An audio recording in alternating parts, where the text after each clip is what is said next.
Bonjour. Avec la résurrection de Jésus, nous ne sommes pas dans un événement qui ne concerne que la personne de Jésus, c'est un événement cosmique et c'est un événement eschatologique.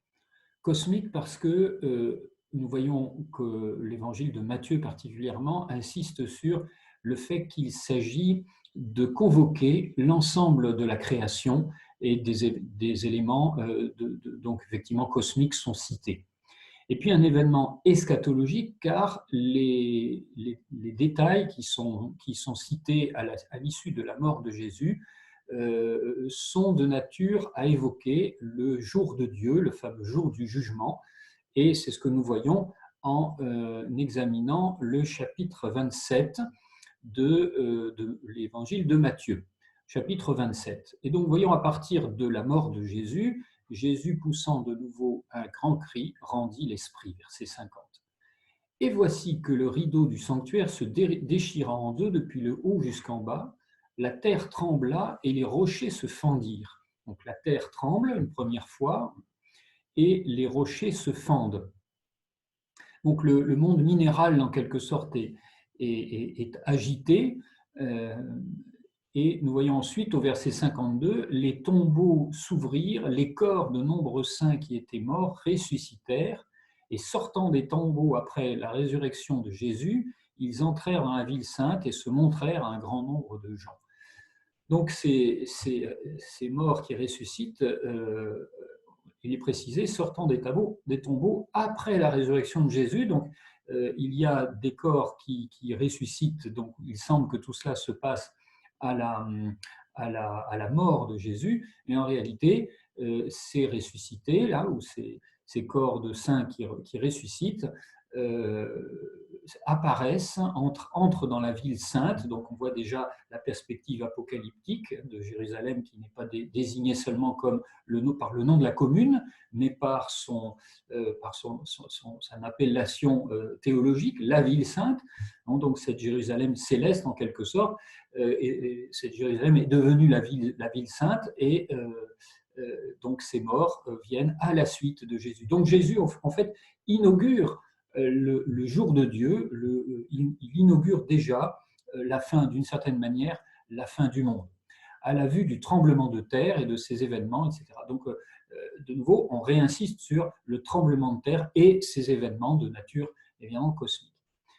Dans la suite du récit, nous avons donc au chapitre 28 quelques éléments identiques, puisque au verset 2 du chapitre 28, toujours en Saint Matthieu, et voilà qu'il y eut un grand tremblement de terre. Donc là, il s'agit maintenant du matin de Pâques. Il y eut un grand tremblement de terre, donc de nouveau tremblement de terre. L'ange du Seigneur descendit du ciel, vint rouler la pierre, donc cet élément minéral qui revient également, et s'assit dessus. Donc la pierre est écartée, comme le rocher s'est fendu, il y a là aussi une forme de retour narratif sur le traumatisme que la mort de Jésus représente pour la terre elle-même, et donc pour le cosmos, pour l'ensemble du monde, et évidemment par extension. Il avait l'aspect de l'éclair. Là, nous avons un élément météorologique qui, pour les anciens, donc, se réfère bien sûr disons, à la liaison entre le ciel et la terre, à la liaison entre le monde des dieux, en quelque sorte, et le monde des hommes. Et voilà, son vêtement était blanc comme neige, les gardes, dans la crainte qu'ils se mirent à trembler et devinrent comme morts. Donc, d'un tremblement de terre, un tremblement humain, de corps, en quelque sorte.